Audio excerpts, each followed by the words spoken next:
Good evening, everyone, and welcome to Building Impact's 8th annual Nongala. This year, our Nongala is reimagined because, as you know, it's an event that we would normally do in person, but given the circumstances, I'm glad that we can still come together virtually for a night where we can give the microphone to community partners who are doing incredible work in responding to the challenges of our times. Nelson Mandela once said, "It's better to lead from behind and to put others in front, especially when you celebrate victory when nice things occur." And so I'm excited because tonight we give the microphone to our community partners in the keynote and our volunteering project. And we get to share and acknowledge those organizations who are supporting our community at this time. For those of you who don't know me, my name is Dave Simpson, and I help to lead some of the growth strategy and development work here at BI. But I feel really blessed to have the opportunity to kick things off. In addition to welcoming you all here tonight, I also have the amazing opportunity of introducing our MC for the night, Justin Mott. Justin Mott is an entrepreneur that has been involved with building impact in many capacities. He's been a volunteer with us, he's been a host committee member with us, and he was even part of last year's Impact Fellows program. Our Impact Fellows program is a 5-week professional development course that we created for socially inclined professionals at companies throughout Boston. And the program really serves as a catalyst to help those diverse individuals, like Justin, to develop the skills that they need to spur effective volunteer programs within their own organizations. And so this year, I'm really happy because our Impact Fellows program is launching on July 8th. And I would love for you all to join me in showing Justin some love as he takes us through our program for tonight. Thank you so much. Thank you, Dave, for the introduction. Good evening, guests, honored partners, host committee members, and volunteers. Welcome to the 8th annual Building Impact Non-Gala and the first ever Non-Gala Reimagined. I'm going to take this time to say today is Tamir Rice's birthday. For every family who has lost a loved one or who has been impacted in any way by police violence and or racial violence, there should be a pathway to justice. Tamir Rice was a 12-year-old playing in the park. Police killed him in less than 2 seconds. Today, he would have been 18. So please join me in taking 18 seconds of silence to remember those impacted by police and racial violence.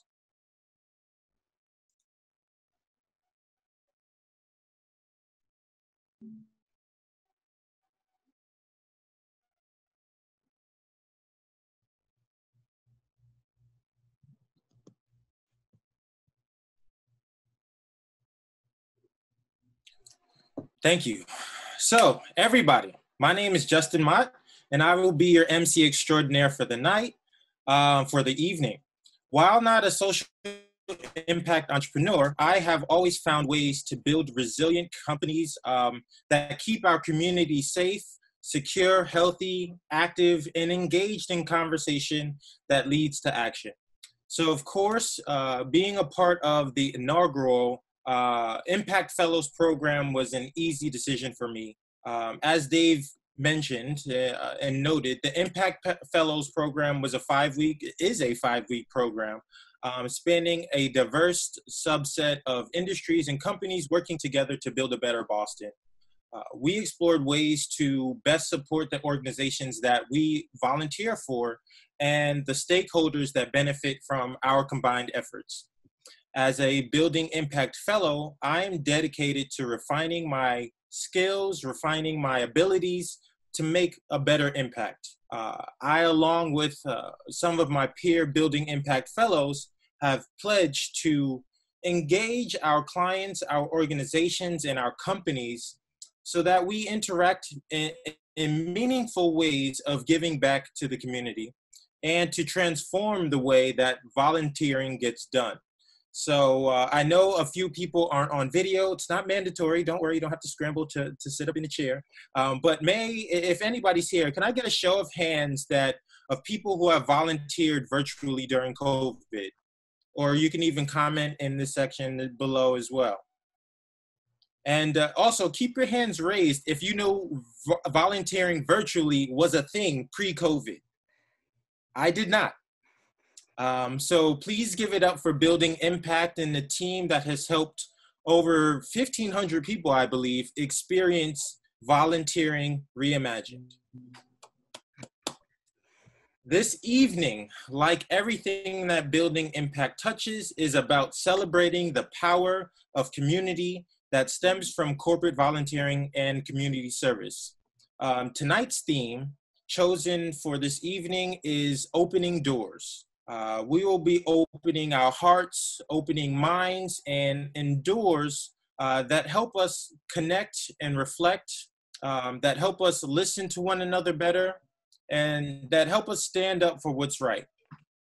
We will open our minds to being educated, to listening and understanding the issues of systemic racism, of inequality, of equity, and the work that needs to be done to change these systems of education, the systems of healthcare, and criminal justice and incarceration.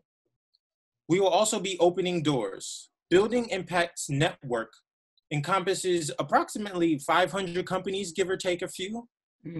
And imagine the impact we could effectuate if we opened the door just a little bit wider. Maybe that offering, maybe that looks like offering paid internships or reducing barriers to entry, changing the language we use on our job descriptions and websites, engaging in service that puts the community's needs first, connecting with someone on LinkedIn who wants to speak with you. Very shortly, we will be seeing a video before I introduce to you all Mr. Lewis, who is the founder and president of the Base. We will be honoring the Base as Building Impact's Community Partner of the Year. And Mr. Lewis, Robert, will give you a glimpse into the great work happening at the Base.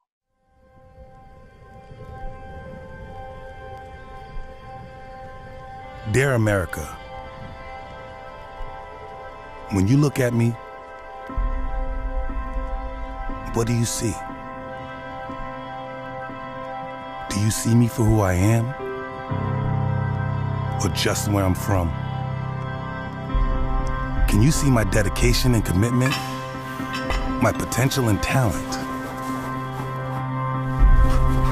Or do you see a gang member, an illegal immigrant, a drug dealer, a lost cause, just another kid from the hood?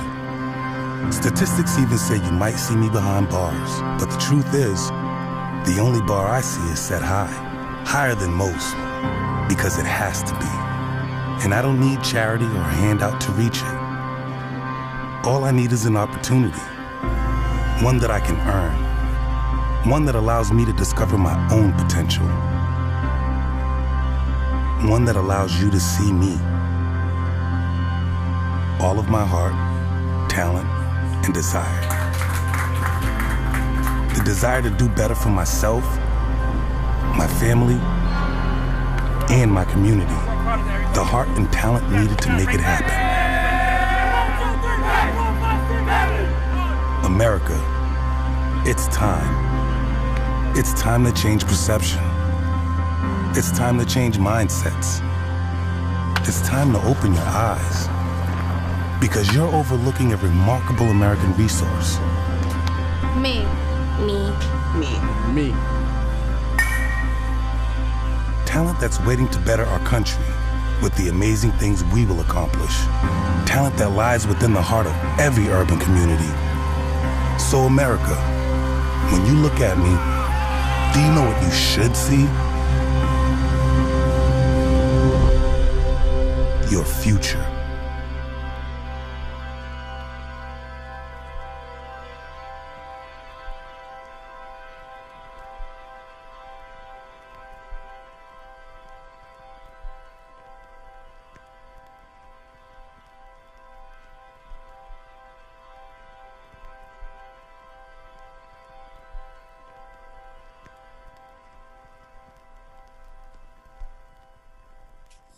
Thank you, Bridget, for introducing us to the Base.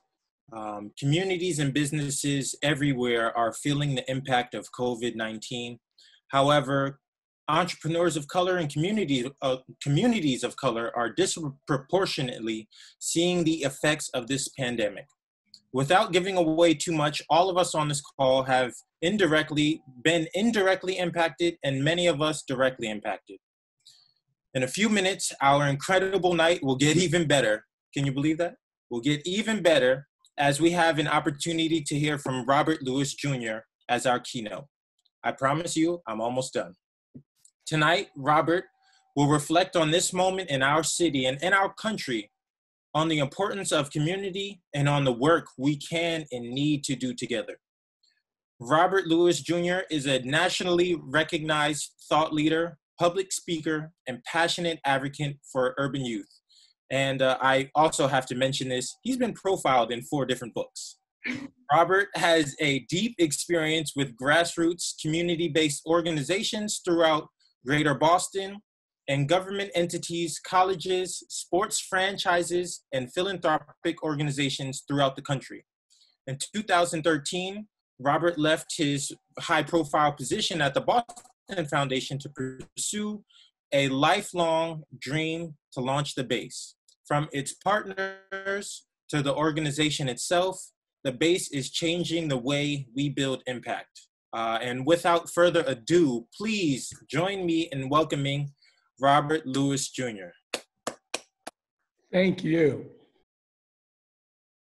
Thank you, thank you, thank you so much. Wow. You know, this has already started off with a bang, and I just really want just to thank Building Impact, and just again for your 8th annual Nongala. And some might call it a non, but it is this convening. I think what's needed in our communities and country right now are people are really needing to come together and convene, and we're just doing it virtually. So really, thank you so much. Justin, that was just a great introduction. I want to thank you for that introduction, but also just thank you for your leadership and, you know, the Building Impact Fellows and the work that you do and the work that you and the fellows have done to really support us here at the base. And I'm going to share a little bit more about that. I also want to take this opportunity to thank you for this evening's award is your Nonprofit of the Year. This really means so much to us coming from an institution and an organization that we just respect so much, and really respecting the leadership of its founder, Kevin McCall, its CEO, Bridget Atkins, and just the whole Building Impact team. So on my behalf, on behalf of our young folks, and we just really want to thank you and thank you for this honor, and really take this opportunity also to congratulate Andrew Gallinari in National Development for your Corporate Partner of the Year Award. I love your theme this evening about opening doors. Opening doors has to be real about people having the ability and the willingness to open their hearts, and really opening your hearts. It is about opening your minds and not being blinded to what's going on right in front of us, you know, in the news, your own families, your own companies, within your own group. Like we're dealing with issues around our country, but so much of it also happens amongst our friends and our families, our colleagues and others. So we have to be willing to be open to change.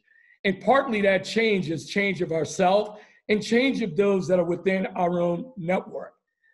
The other thing that Building Impact does, which I just love and respect about opening doors, you're approximate and you're present. We need to be approximate and present in our communities, in the lifeblood of what's happening throughout our city, throughout our Commonwealth, and throughout the country. What I love about Building Impact and your mission, you say right up front, we strengthen communities. You also say you empower companies to engage, to learn, and to serve. And you ask them to listen, and listen to those that they're serving and volunteering with. You support the work of the local nonprofits right here in the community. And I know for that on a very personal level, what that really means to an organization like the Base, that's in Roxbury, that's serving kids from Roxbury, Dorchester, and Mattapan. And the biggest thing is you address the critical issues that are facing our communities. Right now, as you know, this is a critical time in our country, in our Commonwealth, and in our communities. Justin was talking about the inequities, the inequality. But I also say one of the things that we have to talk about is truth. We can't not hide from what's in front of us. We are seeing it in the newspaper, on the news, organizations are really talking about the issues of the inequalities around COVID. And I could say to this group here, Justin said this, I experienced it personally. I was hospitalized for 25 days. I was on a ventilator for 12 days fighting for my life. And I'm here. And I realized this was something that happened to me. And I'm a person who has access to people and resources. But when I came back, and after getting back slowly into work, it's been mind-boggling for me, the number of folks that don't have access to resources. We have realized that we know how to feed people. We can feed people, but it shouldn't take a pandemic to feed people. The Black and brown community are testing positive 3 times more than its white counterparts. So we've been talking for 25, 30 years about health disparities, not for 3 months. This has been an ongoing discussion about health disparities. So we have this opportunity to do more, and I'll share more, but that is what Building Impact is doing, getting you to touch and understand the issues. Race matters. Race matters. We can't run away from it. During this time of what's happening around the police brutality and the organizing and the mobilizing throughout this country, I have probably read 100 notices from companies that are all saying, we stand with Black Lives Matter. We stand for anti-racism. We stand. But if you're gonna stand, you gotta get out on the ground in the streets, in the communities, and stand with the people. We gotta be there. We gotta show that business. We gotta show that community, government, and academia is actually what needs to rise in our communities if we're gonna solve some of these issues. We have to look at the number of our young Black and brown kids in Roxbury, Dorchester, and Mattapan during this pandemic, but even prior to the pandemic, that were fighting and struggling to graduate high school, to attend college, dropping out of college. We know that this, it's, when we look at what's happening in our urban communities, we know that those numbers, are just too high. That's why I left the Boston Foundation. Black and brown young people were not positive on any social determinants that are really, having an impact on our communities. So we have to be about that change. And again, that's what Building Impact is doing. But I also will challenge philanthropy in the business community. You may or may not know this. Less than 2% of all philanthropy in America goes to Black-led organizations. Less than 2% of philanthropy in this country goes to Black-led organizations. And folks, I am on the ground. I am in Roxbury. Our headquarters is here. We are working with young folks. We have to make sure it's not just a letter that says we stand. It has to be your actions are critically important. In Boston, one of the wealthiest, educated, resource cities in the world, we can and we must do better here.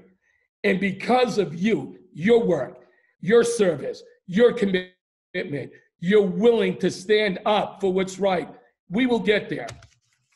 So I got a few things about moving forward and moving forward with Building Impact leading the way. Justin said over 500 companies. We got to make sure that every company in this city should hear what Building Impact is doing so they can get engaged on the real truth of what's happening. So we need more companies to change. And that's going to be something I believe we can be the stewards and the voices to get companies and other leaders or friends of yours that are working in companies to really connect even more to what Building Impact is doing. We need to continue to have deeper and more authentic partnerships with community leaders. The business community gets together and they'll do a lot of meetings together with different business leaders. I think we need to also bring the business community and the civic community together and really talk about the real issues. And here's the other thing. Why don't we do it in Roxbury, Dorchester, and Mattapan? Why don't we do it at a local restaurant? And why don't we do it right in the neighborhoods where we're actually serving? So I will remind folks, there are extraordinary restaurants and extraordinary caterers that come out of Roxbury, Dorchester, and Mattapan. That is an investment in local business. We need to get the companies to invest even more of their time in community. We need to actually continue to address the critical needs in our community. You know, I worry sometimes, are we gonna have a race or a cultural war? And what we can't do is allow that to happen. So I will also remind folks is that somebody said to me, but Robert, I'm not Black, or Robert, I'm not from the neighborhood. No, that's a reason not to engage. So guess what? We have to learn at times to be comfortable being uncomfortable. We also need gutsy and unapologetic leadership. Thank you, Kevin. Thank you, Bridget. Thank you to the BI team. You are gutsy. You are unapologetic, and you are on the ground, and we need more of that. I know this because our partnership works.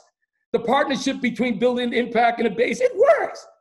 Building Impact, opening days, signed baseballs, there to celebrate our kids, positive messaging, and they do this annually. They don't just do the signed baseballs, they come to the base in Roxbury to present them.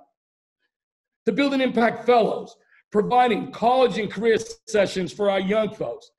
This is about providing resources for the future and the future economy of our communities. And again, the BI Fellows, thank you so much, because that is what it's gonna take. How do we show the roadmap to our young folks to get to college, to get to careers, and honestly, to be part of the 21st century economy? You provided us an opportunity with the MIT Executive Leadership Program, and then for us to be part of the Leading with Impact. And that's where I got a chance to meet my dear friend David, who's just an extraordinary leader. But you helped us to think about our own organizational growth, our own capacity building.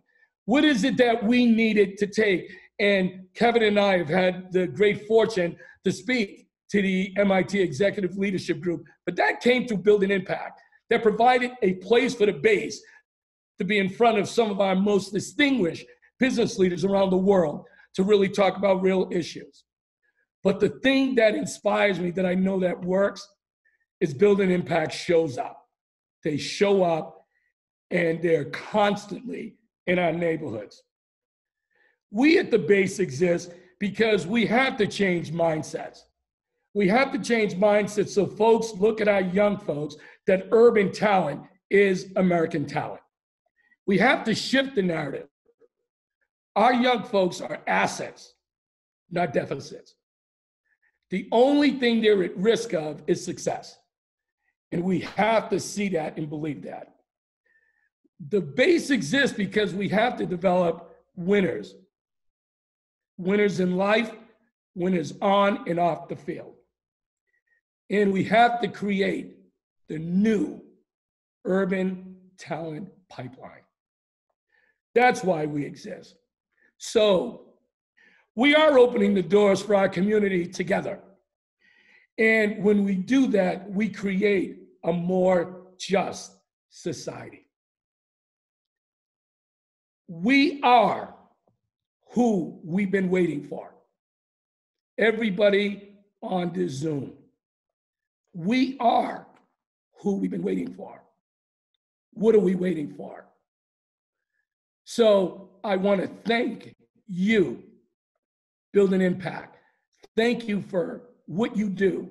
Thank you for your leadership. Thank you for leading the way.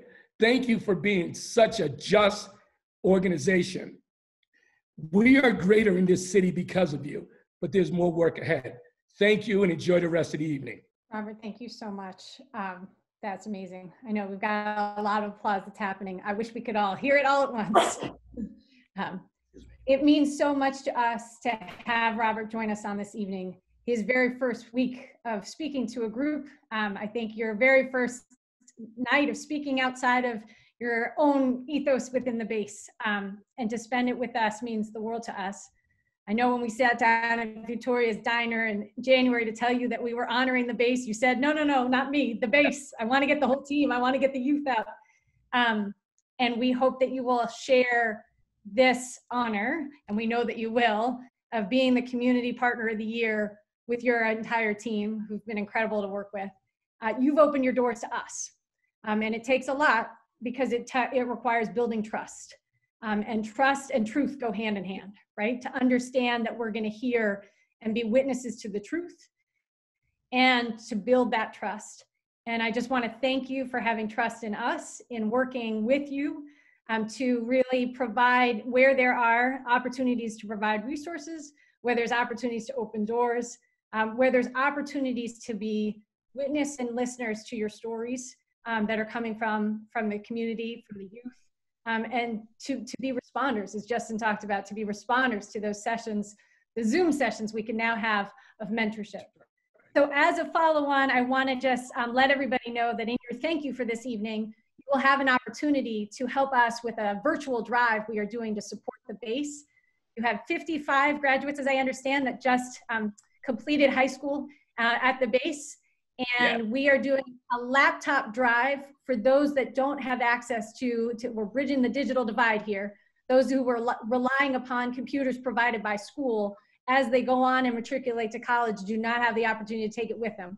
So our goal tonight is also to invite everybody to contribute to that laptop drive. I want to thank LogMeIn for already contributing a enormous amount in terms of helping us in a technology sense as well, but in feeding the first installment to that laptop drive. So we are well on our way with their contribution of $4,000 to that drive, which is incredible. So I want to thank them. Okay, so you will get a link, everybody, to that virtual drive in the follow-up to this evening. But for now, what I'd like to do is talk about why it is that we're doing these drives virtually, how it is that we've had to pivot, how it is that we've had to make that creative switch. So just as a quick locator, if we haven't met, my name is Bridget Akinch, and I have the good fortune of being able to lead our team at Building Impact, as Robert alluded to, with a wonderful team of folks that you will get a chance to hear from this evening some more. I want to thank Justin as well for the amazing introduction and for being a stalwart leader, not only within the Impact Fellows program and helping us to launch that, but in the community as a whole. And so tonight, to begin our remarks for Building Impact and to lead into the Impact Awards that we'd like to give for those who have enabled us to be able to do the work that we do, I want to first share with you a quick look at this, what I'm calling the pivot that was required by COVID-19. And so to do that, I'm going to share a short video with you around that.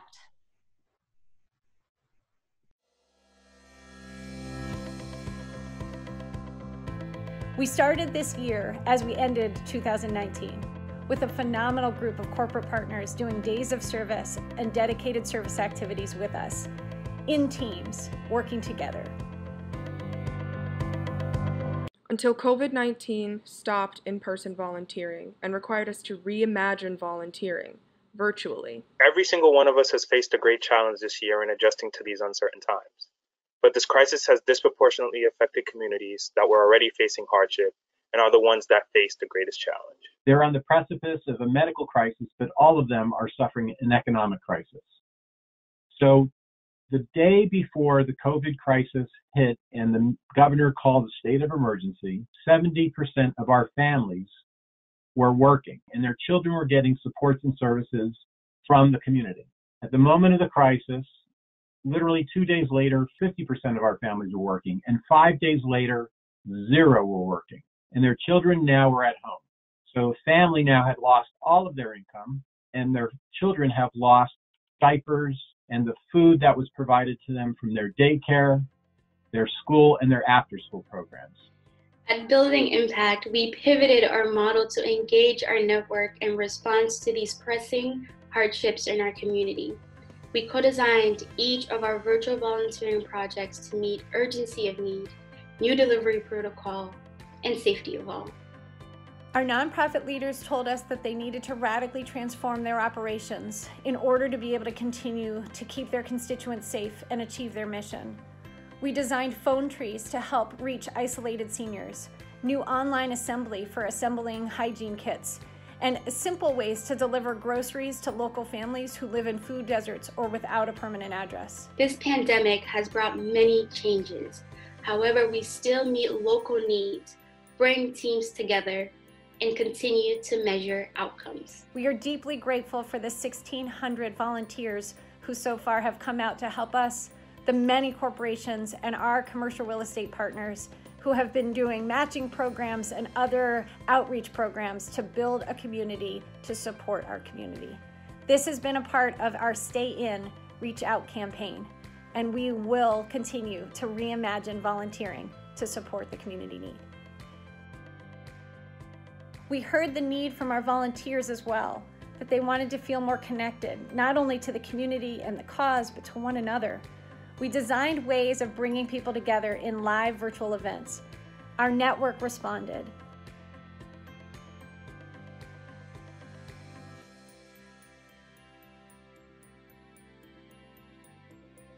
Our founders were volunteers at Pine Street Inn that were seeing women dress as men to get a bed, and also that they weren't getting services that were directed towards women that they really needed.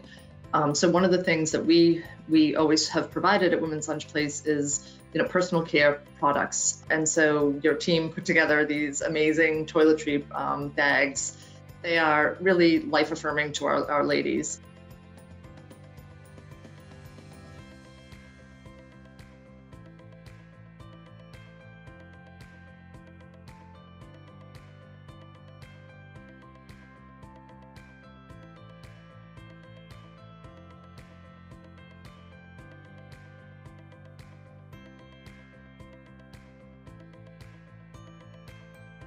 But really, it's about the social isolation piece that we were wanting to really dig into. And that's what we partnered with Building Impact on, to get volunteers to sign up to make phone calls to seniors. And what's really great is that we're asking people to make the 4-week commitment so that the seniors are getting a call from the same person for at least 4 weeks, if not longer.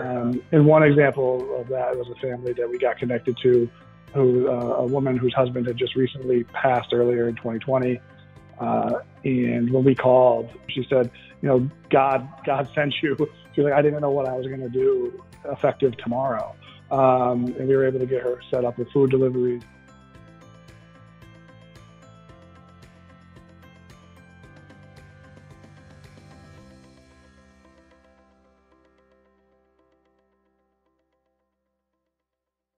Thanks so much, team, for doing a better job in getting that video going.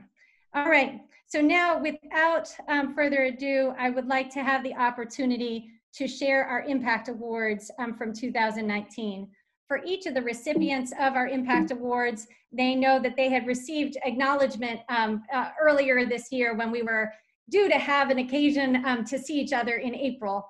But tonight we want to specifically give a shout out to each of the organizations that had a tremendous amount of volunteering over the course of 2019. And as I said before, helped us reach over $2 million in impact in 2019.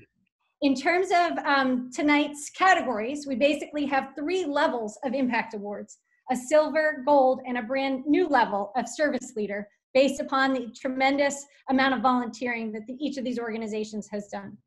I'd like for you, as I introduce each category, to note that oftentimes you will see a company name or a building name attached with a real estate partner. Just to give you the background for those that don't know, as Robert alluded to, Kevin McCall was the founder of Building Impact in the commercial real estate sector, and brought together a group of friends from the commercial real estate sector to really help us launch our model of helping buildings and the tenants in those buildings to be able to be more involved in opening their doors and giving through donation programs, volunteering programs, and days of service. So it is oftentimes in the impact awards that you will see both the commercial real estate company's name. Those are the ones that are sponsoring then the work of that building. So without further ado, and I'll ask you to go ahead and use your reaction emojis as we cheer on our Impact Award winners. Our Silver Impact Award winners are the Public Consulting Group, 250 First Ave, 260 Charles Street, 56 RS, Rolling Street, 93 Summer Street, Marcus Partners, Aero Diagnostics, and iBoss. Join me in congratulating our Silver Award winners. Awesome. In terms of Gold Award winners, we have two sheets worth of our Gold Award winners, starting with an organization that has loved signing baseballs at the base for every opening day, 100 High Street, 101 Station Drive, 101 Tremont Street, 160 Federal, 175 200 Crossing Boulevard, 200 High Street, 215 First Street, and 40 Broad Street. As you can see, companies represented across a range of different commercial real estate partners. We want to thank all of them as well: Rock Hill Management, National Development, Paradigm, Davis Companies, Alexandria, and Lincoln Properties.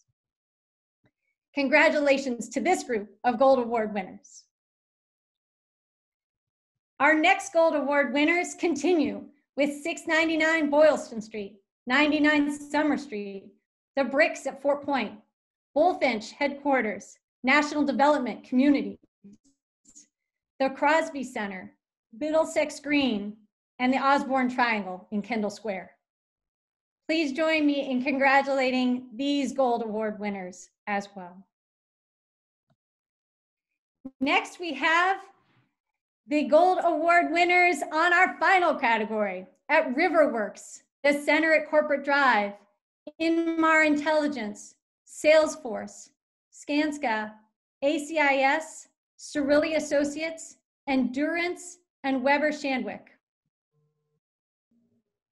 Congratulations to these award winners as well. You'll see our Endurance, our friends at Endurance and at Salesforce working on the dog blankets that we had that went out to help dogs in shelters that are being trained to be service dogs. This is a great group. Finally, we have a brand new category, the Service Leader Award winners. Each of these organizations had more than 100 hours of volunteer service across each of the 4 quarters. This is a tremendous amount of volunteering and donations. So we have to thank Reservoir Woods, 75101, Unicorn Park, the District, One Financial Center, AEW, Columbia Construction, and Stantec. We'd like to congratulate our Service Leader Award winners. In addition to those that were there, we have a group of Service Leader Award winners that are all individual companies who did a tremendous amount of work with us through days of service and ongoing work. Those companies are Synopsys, TripAdvisor, Takeda, VHB, MullenLowe, PerkinElmer, Precision Effect, Predictive Index, and Salsify. We'd like to congratulate all of these Service Award winners. You can see it's a fun group. We also just want to acknowledge those who have opened their doors to a program that we launched 2.5 years ago now, called the Guppy Tank program. This is a Shark Tank for 6th graders. And each of these organizations hosted a Guppy Tank or more over the course of the time that we worked with them this past year. These are days that volunteers give the entire school day to spend with the students. They prepare and do a skills-based training to help using a design thinking model in helping to bring students' vision for solving a challenge in the community to life. So we'd like to thank Rock Hill, Log Me In with Mission Possible, EY, Synopsys, Predictive Index, Facebook, and Drift. And this is just an image of what the Guppy Tanks look like when you have the completions at the end. But I also want to let you know the good news that we are bringing our Guppy Tanks virtual. We are doing the work right now to be using the platform so that we have the opportunity with our partnership in Log Me In to be able to bring a virtual guppy tank to organizations as well. A special acknowledgement to LogMeIn for doing something that we didn't know was possible, which is to do our first virtual guppy tanks in supporting organizations within the LogMeIn network, the Mission Possible teams in offices around the world. Last year, with the support of Amy Wendell, who you see there, we were able to run a prototype and pitch program modeled after the guppy tank in Budapest, Bangalore, California, Utah, and Massachusetts. It is through this partnership that we really discovered how it is that we can look at virtual volunteering. And finally, I want to acknowledge all of those organizations who had days of service with us over the course of this past year. I won't read every name, but I'm going to give you a few pictures of the organizations and their hosting. Each one of these was days that were spent both in hands-on activities and skills-based activities. And the commitment that was made by each of these organizations to be able to do this oftentimes required additional sets of resources in time as well as dollars. And we want to thank them all for it. Finally, we'd like to do a few special acknowledgements. First, a special acknowledgement around a relationship that has gone on for several years, but really started to grow around the leadership that we had this year brought to the Decatur Cares team.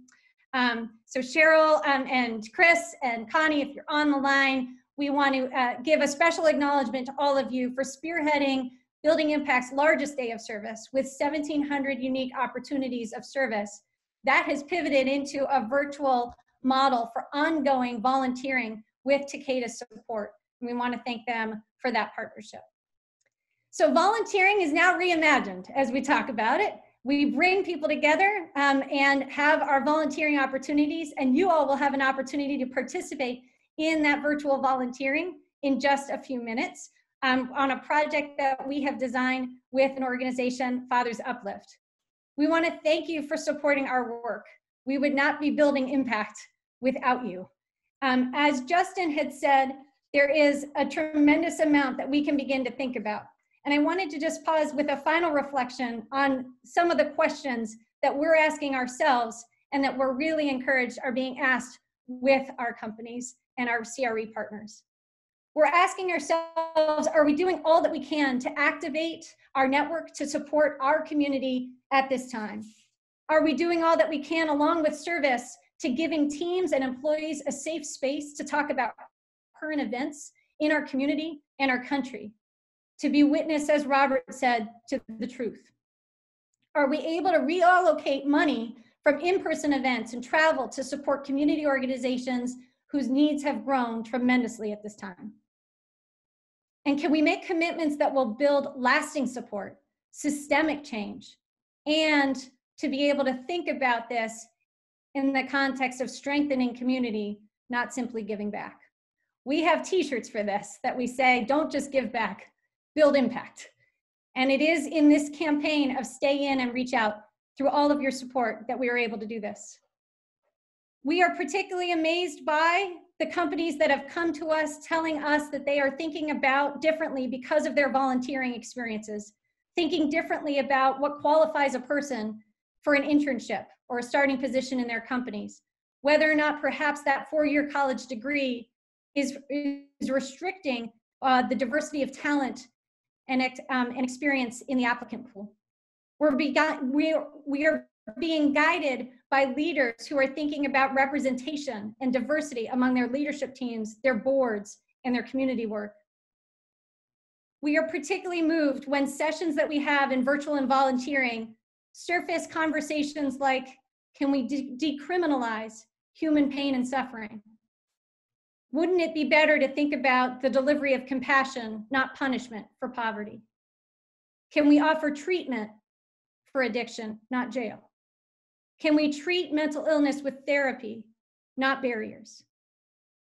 Can we create more equitable systems in housing, healthcare, education, and criminal justice?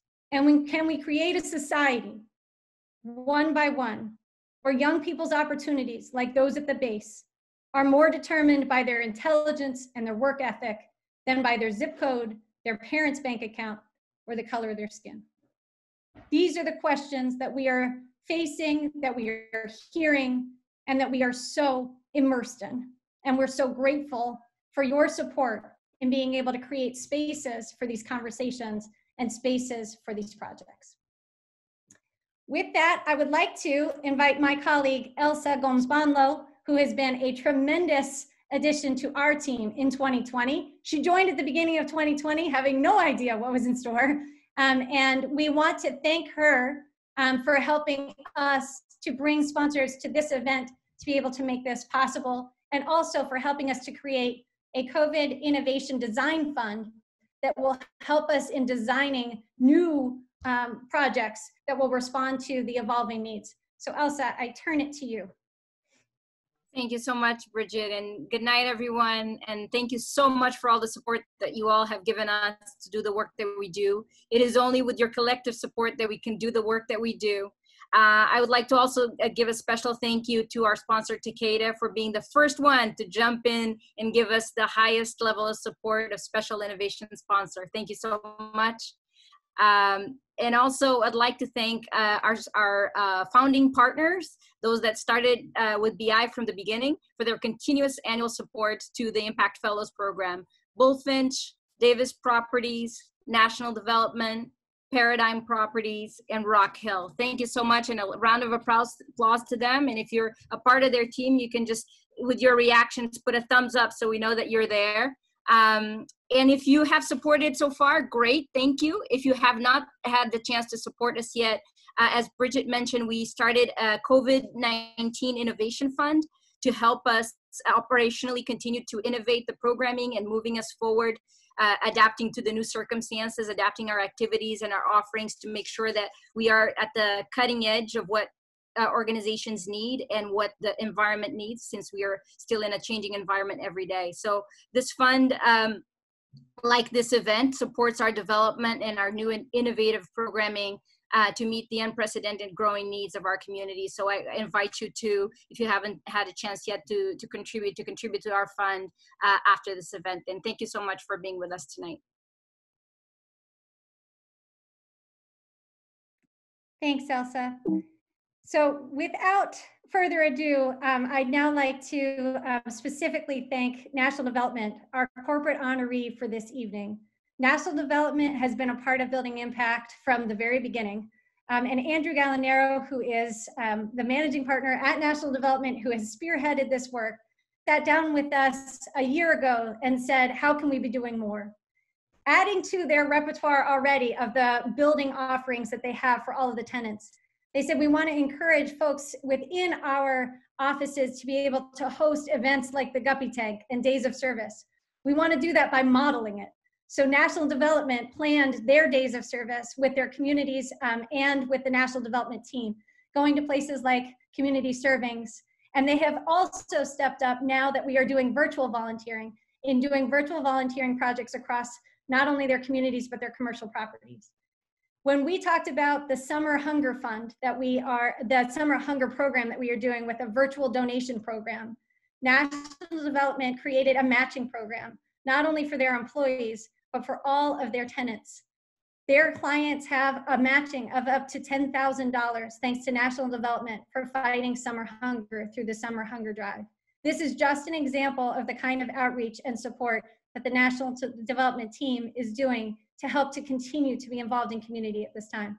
So without further ado, Andrew, it is my pleasure to present you as a corporate honoree of this evening. Thank you so much, Bridget. On behalf of all of our colleagues, we're really humbled and honored to receive this award. And, let me first say, before just describing, some of our recent experience and our past experience, I just want to reflect back on Robert's presentation, because I'm sure that there's a lot that many of us will take from his message and from the work that he's doing. And I'll just share very personally, kind of the highlight for me. And the thing that I'll think about after tonight would be, 1, to open your eyes, and 2, that race matters. And Robert, thank you for all the work that you're doing, and thank you for your remarks. And I just wanted to mention that those things in particular will stick with me. And I know our colleagues at National Development, are very like-minded and feel strongly as well. So a timely message, and thank you for that. So in that regard, it's, as I said, an honor to share a very small corner of this virtual stage with Robert and with Charles and his organization as well. As Bridget mentioned, we've had a really long-standing partnership with Building Impact that goes way back to when Kevin McCall first conceived of this idea. So I'd be remiss if not mentioning Kevin and congratulating him. It's been several years now, Kevin, since you first came up with this, I know, and we've been proud to kind of be one of the first ones to help jump on board with you. And, this has been a resounding success. And hopefully you look out across the virtual screen tonight and take a lot of pride in what you've helped to create. As Bridget said, we, I think it may have been a couple years ago, when we got together, and I was struggling with the idea of, how could we do more as an organization? And it was apparent to me that we had actually just recently surveyed many of our colleagues about ways in which we could help them enrich their work experience. And, we expected, answers like, greater variety in the vending machine, or, a better parking spot, or, something like that. But actually, there was this amazing resounding theme about the importance of creating opportunities for community service and civic engagement. And in that regard, it was the perfect opportunity for us as an organization who builds buildings and houses tenants and creates people's homes to really double down on our partnership. And I'm proud to say that really with the leadership of our team, many of you, I see you out there tonight, I see your faces. It's really because of your leadership, because of your voices that spoke up. It really was the catalyst for us to, as I said, double down and re-engage in hopefully a more meaningful and intense way with Building Impact. We've also been an active participant in the Impact Fellows program. I think Justin reflected on his experience and the value of that is self-evident, but as well, we hear from the folks in our organization that have gone through it that it's just an enriching experience, an opportunity to interact with a group of folks that they may have not otherwise had a chance to meet. And as well, it's a real professional development opportunity.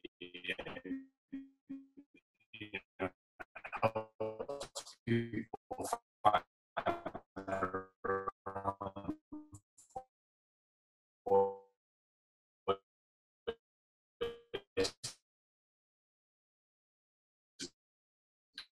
develop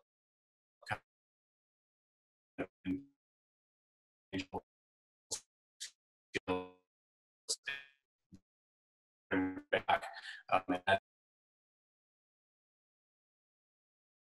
There are those of you out there that work in a building or are a landlord yourself,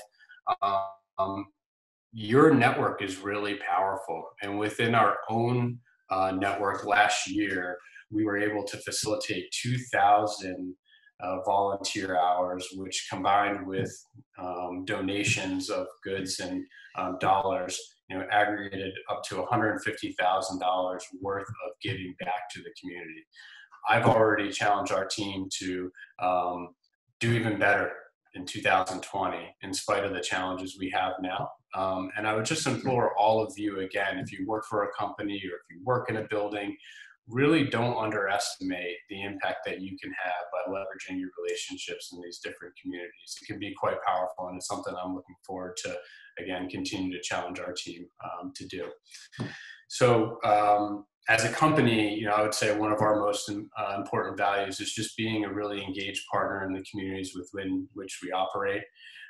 So Bridget mentioned the matching donation to the virtual food drive. We're proud to be a partner in that regard. And I'm going to, again, challenge all of you, if you haven't given or if you haven't asked your company to give, or if you haven't asked a friend to give, or all of the above, please do so, because Bridget really eloquently kind of underscored the importance of the time that we're in right now and how difficult it is for people in certain situations to have access to basic necessities. And there is a lot that you can do even virtually. So please embrace that. And with that, I will just say thank you again to everyone. And it's just nice to be together this way. Yeah. Thank you, thank you, thank you. Everybody react, fire fingers, everything. Thank you, Andrew. Thank you, everything that for everything that National Development is doing and leading courageously and leading innovatively in ways that we can continue to build more impact. And so now, this is the favorite part of non-gala for those of you who may have never been to a non-gala before. There is no non-gala without volunteering. So without further ado, I will bring back Dave. We all made David Sampson at the beginning, and he will lead us through our volunteering project.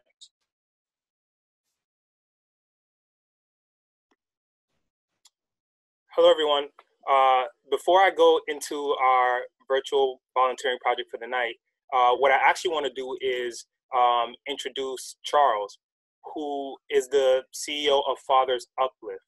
And he will be the person that will tell you a little bit more about the organization, who you guys will be helping to actually create a project for.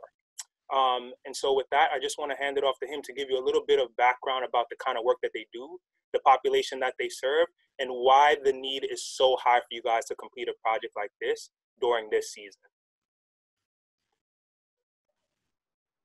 Thank you for having me. I'm just so honored to be with you today as we talk about the amazing work that Building Impact is doing. First, my name is Charles Incorporated, and Fathers Uplift is the country's first outpatient mental health and substance abuse treatment facility for fathers and their families, where we assist fathers in our community with staying positively engaged in their children's lives. Before I tell you a little bit more about how we do that, I want to share a story about my mother. I grew up in a household headed by a single mother, African-American woman who was very strong. When I was in elementary school, I was on the verge of dropping out of second grade and actually being done with school completely, but my mom would not allow me to do that. And I could tell you one thing that occurred during that particular moment was that the teacher kept calling her, telling her that I was going to end up being in special ed classes. If you don't know special ed in Georgia, if you are in special ed classes in Georgia and you graduate, you cannot use that high school diploma to go to college. So that was a route that I was getting ready to go on if my mother would have allowed me to undergo classes and special education courses. And the teacher kept calling my mother. And I remember one day my mother got fed up. And one day I was in my desk in the teacher's classroom and my mother came through the door and I didn't know what she was doing there. And she looked at the teacher and I remember these words. She said, "If you don't want to teach my son, I will find someone else who will." She grabbed my desk and proceeded to walk around the hallway and said, "Hey, come on, son, follow me," until she found a teacher that would teach me. Since then, I've been removed from those special ed courses. My mother found a teacher named Miss Moore. And what happened with Miss Moore, she taught me how to do math and I ended up having a successful career in education. Now I have 2 master's degrees and I'm about to have my PhD because my mother interceded and stood in the gap for me in a particular time where I could have ended up being taken advantage of. What we are doing now with Fathers Uplift Incorporated is that we are stepping in the gap for fathers who are returning home from incarceration, especially Black fathers. What we realize is when these fathers leave the jails, they are more likely to end up being engaged in drug use. They're more likely to end up being homeless, and they're more likely to end up being separated from their children for good. Essentially what we do is that we meet them at the jails 3 months prior to their release. We put together a plan, and on the day of their release, we meet them at the door with resources and a clinician and coach to safely transport them from home, from the jail, back home to their children. What we realize is that many of our fathers do not have the basic needs or hygiene products. A lot of them are afraid to ask their family members for underwear, for deodorant, for t-shirts, right? And what we realize is what we needed to make sure that we can provide them those hygiene products by creating a program called Bags for Dads. With the support of Building Impact and your support and your contribution to this initiative, you can help us make sure that dads do not have to leave jail with plastic bags, wondering where their next resource is going to come from. wondering where they're going to get their dignity and self-respect from because they're too afraid to ask for basic items that they cannot afford. We know that with your support and with your volunteerism through Building Impact, that you can help us distribute bags for dads throughout the city of Boston and abroad to make sure that no dad has to leave the jail with a plastic bag with no hygienes and shame because he cannot afford the basic items that we all can afford on a day-to-day basis. We realize that Black fathers aren't important because we see that Black men are being killed by police brutality at alarming rates. They've been important. And we know that when Building Impact approached us, they recognized the value of Black men prior to everything that has been occurring in our society. So we want to thank you for contributing to this volunteer project. And we hope that you can support us with bringing dads home with dignity and self-respect and bags for dads. Thank you. Thank you so much, Charles. I really appreciate you sharing that. And just to give you guys some insight, that's the kind of work we do at Building Impact every day, right? We work with nonprofits like Fathers Uplift, like The Base, and we create these projects, especially during COVID now, all of these virtual projects that we then share with our network to go back to that thing Robert said that we do so well, which is strengthening the community. And so that's why tonight I'm very excited to be able to take you guys through one of the virtual projects that we actually just created for Fathers Uplift. And Charles prefaced it, but it's called Duffels for Dads. And so in your chat box, one of my colleagues, Issa, should have sent through the link that you guys can use to get to the virtual project. And I'll walk you guys through it in a second. But you guys will have the opportunity to virtually assemble a duffel bag filled with necessities tonight that are going to go to some of the fathers that are part of the program that Charles helps to run.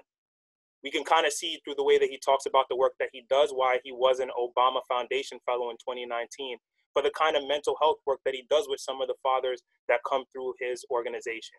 And so I just wanted to thank you again, Charles.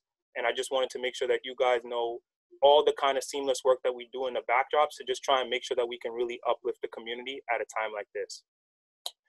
And so what I'm going to do now is I'm going to actually share my screen. And if you guys can go in the chat and you'll actually see the project that you guys will be walking through tonight. I'm sharing my screen now. And for those of you who don't know, like I said, this is what we do every day. And so whenever a corporation or a team wants to do a virtual volunteering event, this is one way in which we bring that to life. And so this is our virtual volunteering platform, and this is the Duffel for Dad project. Anytime we do a project, we talk a little bit about the organization. Charles did a phenomenal job today talking about the organization and the need. And then you guys will see, as you go on your form, you'll see some information for you to fill in about your name. And then once you do that, the next thing you'll get to is this education section, right? We've realized that Building Impact, that when you know what you're helping to volunteer for, you help to resonate with the project much better. And so what we've done here is we always provide some information on not only the nonprofit beneficiary, but who they serve. And so here you get some statistics around the neighborhoods and the population that Charles helps to serve. I just wanted to quickly call out, that 47.7% of children are growing up in a single parent household, and 85% of them live with their mothers with little to no contact from their fathers. And so we recognize how groundbreaking this idea and this work is that Charles is doing to really find ways to re-engage fathers who, for one reason or another, have not been able to be consistent in their children's lives. But even as we take a look at some of the stats, we recognize, why some of those things might be. I think Charles mentioned that, around 64% of the fathers in his organization are Black. And we also know that the incarceration rates for men in America is disproportionately affects those Black men in America. We see that they're 2 times more higher than Hispanic men, 5 times higher than those of white men to be incarcerated. And so we like to just provide that information. As you guys go through the form, you'll also see another video that talks about Fathers Uplift. Like I said, I think Charles did a phenomenal job on that tonight. And then I think the last thing that I want to say when it comes to the education piece is really around the outcomes, right? Like here at Building Impact, we do a great deal of work around measurement, and Fathers Uplift is no different. They want to know how it is that their programming is actually changing the lives of the men who go through it. And so here you'll find a little snippet of some of their outcomes. I just want to call attention to the engagement and the self-worth piece. we see that through Fathers Uplift, 75% of fathers are now actively and consistently engaged with their children, which is phenomenal. And then I think another bigger piece is really about that self-worth aspect. 95% of fathers report an improved sense of self-worth. They now feel that they're valuable, not only valuable to themselves, but valuable to their children as well, which I think is amazing. And so once you guys would normally go through that education piece, the next thing that you guys will do, and you'll see in your form, is you now have the opportunity to complete the project. The first thing that you'll notice is you get to hand pick and customize and select a certain duffel bag to choose before you go through the full experience, where you start off by picking some professional wear. You know, based on the needs list that Charles provided us, we know that there are a lot of these men who are going to be going on some virtual interviews this summer, so we wanted to make sure that they have some professional wear for their jobs. And then you get the opportunity to hand pick a set of toiletry products that will be included. So we have some bath towels that you can select, some face towels that you can choose from, and we even have some grooming products for the men. After you have the opportunity to select that, you'll then be able to select some body wash and additional products. And then at the end, what we've done is we've always given you the chance to be able to include some hand sanitizers and masks as a safe way for the fathers to be able to use some of the items within their duffel. The last piece of the project that you'll notice as you work through it virtually is really this idea for you to send a note of encouragement. To be honest, I feel like one of the most important pieces of any virtual project that we do is that idea for you to really be reflective and to think about some of those questions that, you know, are really pressing that you might not have had the time to think about because COVID-19 has just been so fast paced. And so as you go through this project tonight, you know, we really want you to stop for a second and to just think about this idea of what does fatherhood mean to you? And as you reflect on that question, I want you to, in your personal message, to really write a note of encouragement, you know, to those males who are receiving these duffels. And so at the end, you'll see that we give you an opportunity to do that. And then we always ask at the end for you to be able to sign your name. We feel like the opportunity to be personable and to be personal with these kids is key, because we don't want the men to feel like this is something that was mass produced or something that was just given to them, but we want them to know it actually came from a real life person. And so I'll just give you all a minute to be able to go through the project and to be able to fill it out. I hope you guys enjoy the experience, and just know that as soon as you guys complete these kits virtually, a physical building impact representative will then go into our office in a safe space with gloves and masks, and we'll make sure that all of your duffels get delivered to Fathers Uplift.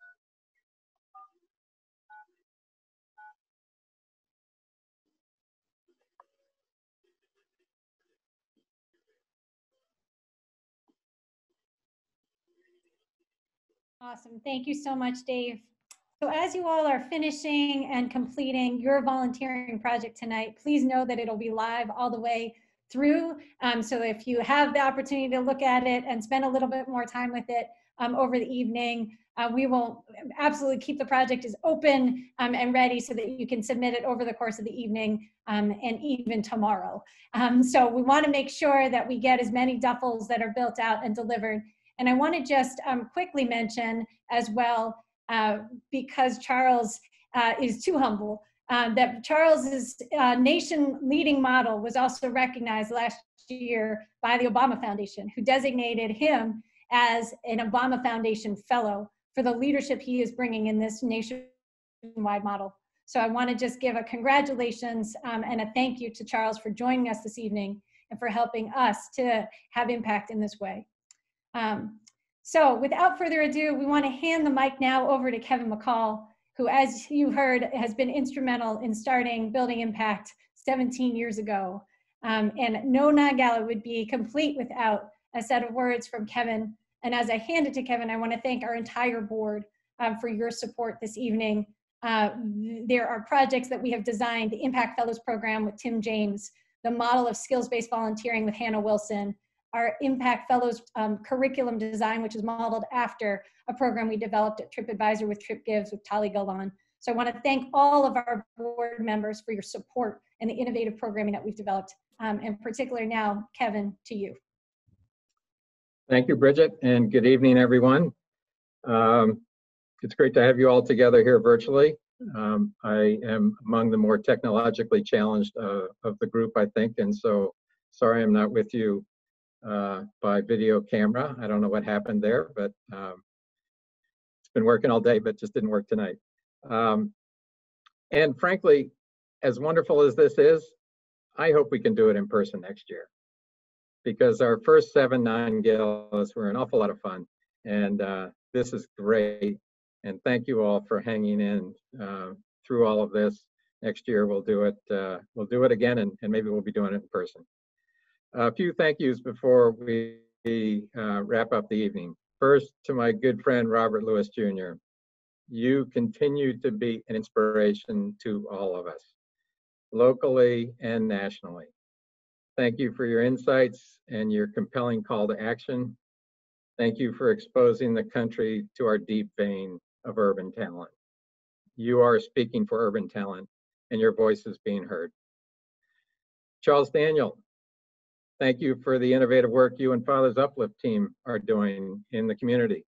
Your work is important and your results are impressive. Just go to Charles's website, all of you, and you'll see what he's doing. It's innovative, it's creative, and it's making a huge difference.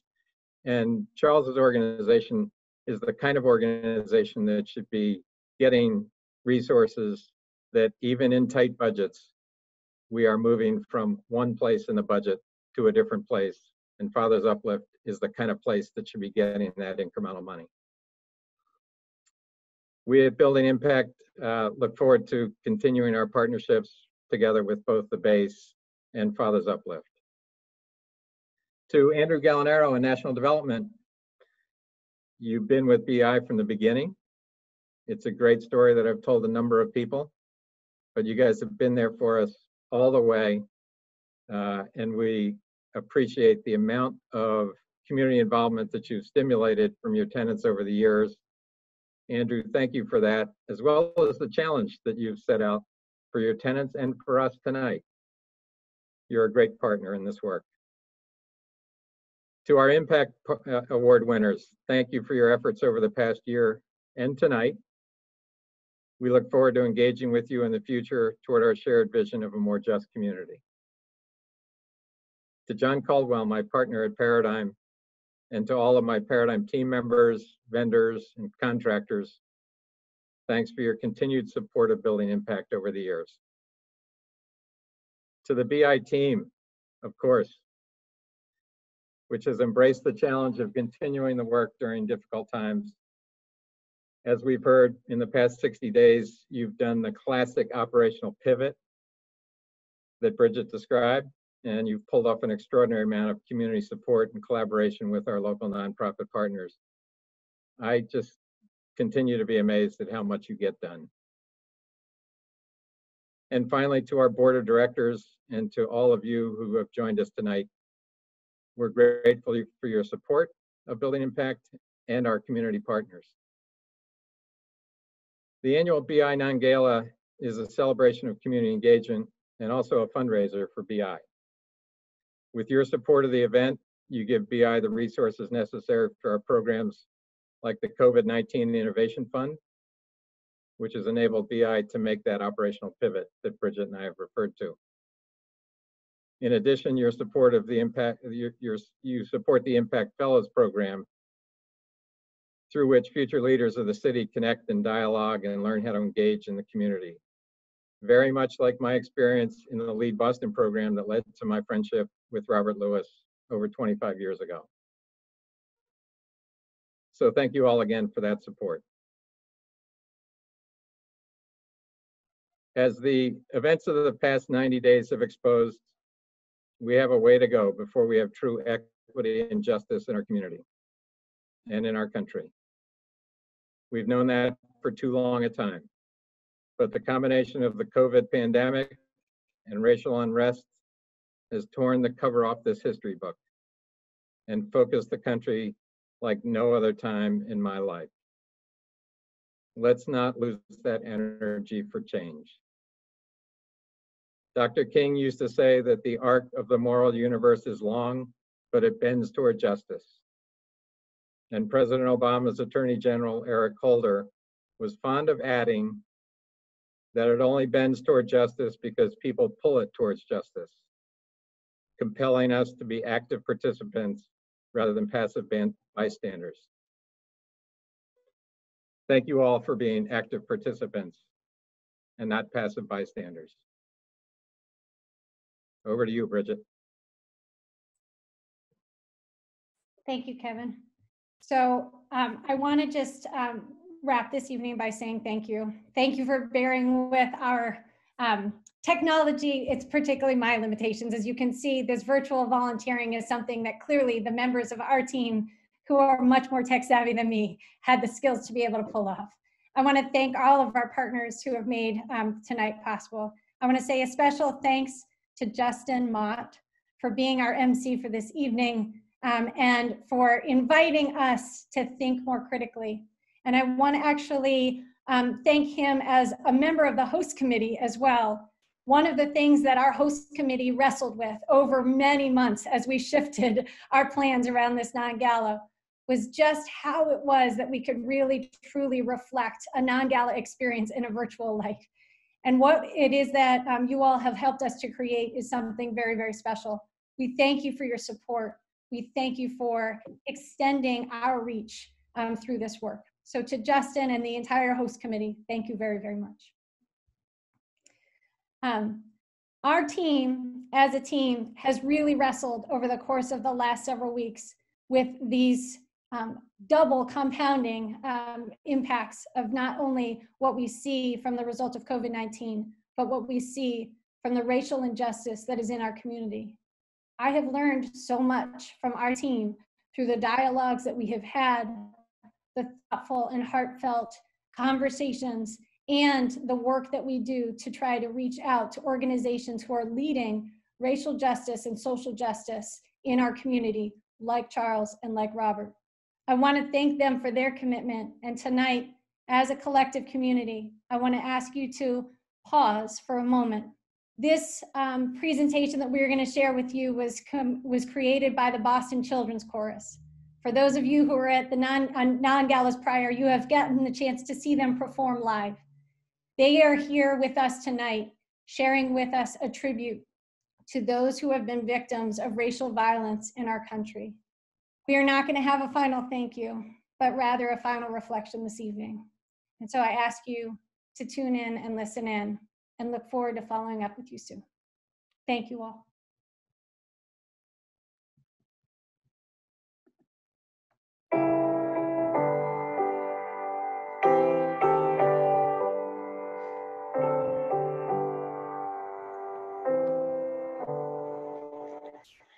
Precious Lord, take my hand, lead me on, let me stand. I am tired, I am weak, I am wrong. Through the storm, through the night, lead me on to the light. Take my hand, precious Lord, lead me on. When the darkness appears and the light draws near, and the day is past and gone, at the river I stand, guide my feet, hold my hand, take my hand, precious Lord, lead me home. George Floyd, Breonna Taylor, Ahmaud Arbery, Michael Renzo Dean, Eric Reason, Christopher McCoy, Christopher Whitfield, Tatiana Jefferson, Dominique Clayton, Hannah Turner, Antoine Rose II, Ronell Foster, Stephon Clark, Aaron Bailey, Jordan Edwards, Paul O'Neill, Alteria Woods, Philando Castile, Terrence Clutcher,